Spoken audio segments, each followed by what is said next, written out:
Bruxelles midi, Bruxelles midi. Arrivée du train Thalys numéro 7390, quai numéro 2. C'est votre premier emploi? Non, j'ai déjà travaillé dans un bureau. Un bureau de tabac à côté de chez moi. Sur l'impériale, le cœur dans les étoiles. Bruxelles, la ville de Brel. Quand le vent est au rire, quand le vent est au blé, quand le vent est au sud, écoutez-le chanter. Le plat pays qui est le mien. On connaît tous les chansons de Jacques Brel. Les plus grands succès ont fait le tour du monde. Mais on connaît moins la vie de Jacques Brel. Une vie intensive, brève, 48 ans seulement, mais une vie de passion au cours de laquelle il est allé jusqu'au bout de ses rêves. Et c'est cette vie que nous racontons, entrecoupée de chansons qui collent parfaitement à l'histoire. Des chansons qui sont toutes des grands succès de Brel. D'ailleurs, chez Brel, il n'y a que des classiques. Je connaissais les grands classiques, Les Vieux Amants, Amsterdam, Ne me quitte pas. Mais je crois que j'avais plutôt entendu qu'écouté. Et quand Jacques m'a dit on fait un Brel, j'ai fait oh. Et là, je me suis mis à entendre. Et à entendre, à écouter ce qui se passait. Et là, j'ai mesuré toute l'ampleur du travail et de la démesure d'avoir dit oui. La Rose Noire à Bruxelles, cette semaine. Un grenier de 30 places, c'est juste à côté des frites de Gênes.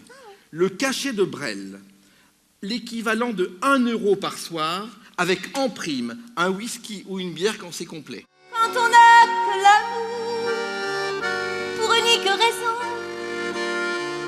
pour unique chanson et unique secours. Brel est inimitable. On ne veut pas l'imiter, on l'évoque. Et Nathalie Lermite a une telle voix, une telle passion, une telle fougue qu'elle chante Brel parfaitement. Et je vais vous faire une confidence. Je vois le spectacle tous les jours, je l'écoute tous les jours. Eh bien, à chaque fois, je suis pris à la gorge dès que j'entends la voix de Nathalie. Je pense qu'on a 3 énergies très différentes. Chacun dans son univers. Et je crois que ce que disait Jacques est vrai. On est assez complémentaires. Moi, peut-être, c'est plus le côté force. Aurélien, cette espèce de force aussi tranquille. Et Jacques, ce côté un peu... il a un côté Charles Trenet, un peu comme ça, un peu les grands yeux écarquillés, avec Toujours émerveillé. Toujours émerveillé. Voilà, c'est 3 énergies différentes qui se complètent. Et voilà, ces 3 éléments importants. Dans le port d'Amsterdam, il y a des marins qui boivent, et qui boivent, qui reboivent, et qui reboivent encore. Ils boivent à la santé des putains d'Amsterdam, d'Hambourg ou d'ailleurs enfin. Ils boivent aux dames qui leur donnent leur joli corps, qui leur donnent leur verre à tu pour une pièce en or. Et quand ils ont trop bu, se plantent le nez au ciel, se mouchent dans les étoiles, et ils pissent quand je pleure sur les femmes infidèles. Ce que je vis, c'est d'un seul coup, c'est comme si je m'ouvrais en deux et advienne que pourra. C'est vraiment ça. C'est j'ouvre en deux, si je meurs là, tant pis, je meurs. Mais je m'en fous parce qu'il faut que j'ouvre. Le tout, c'est d'être le plus sincère possible. Je crois que c'est ça. Chaque fois qu'on parle de Brel, tout le monde connaît ses chansons. Donc on espère qu'on va porter la bonne parole, c'est-à-dire la chanson française dans le monde entier. Chanson française qui a encore beaucoup d'importance dans d'autres pays et qu'on défend à notre manière. Il est allergique à la paperasserie. C'est pour ça qu'il a demandé à sa femme de devenir l'éditeur de ses chansons. Elle lui dit mais je connais rien à ce métier. Il lui a répondu, je te rassure, les autres non plus.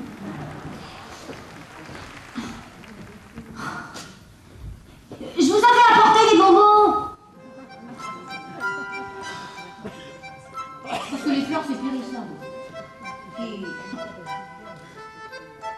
Puis les bonbons, c'est tellement bon.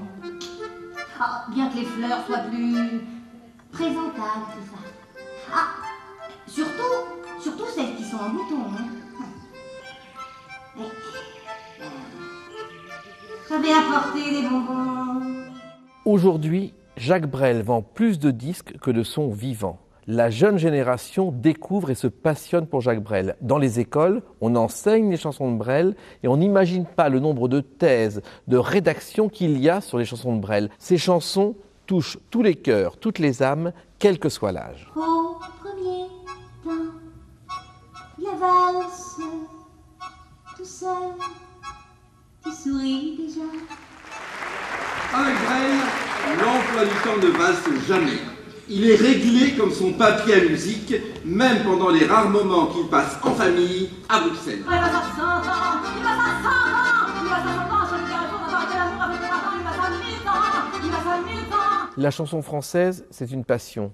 Trenet a dit un jour, quand on a rêvé sa vie, il faut vivre son rêve. La chanson française nous fait rêver.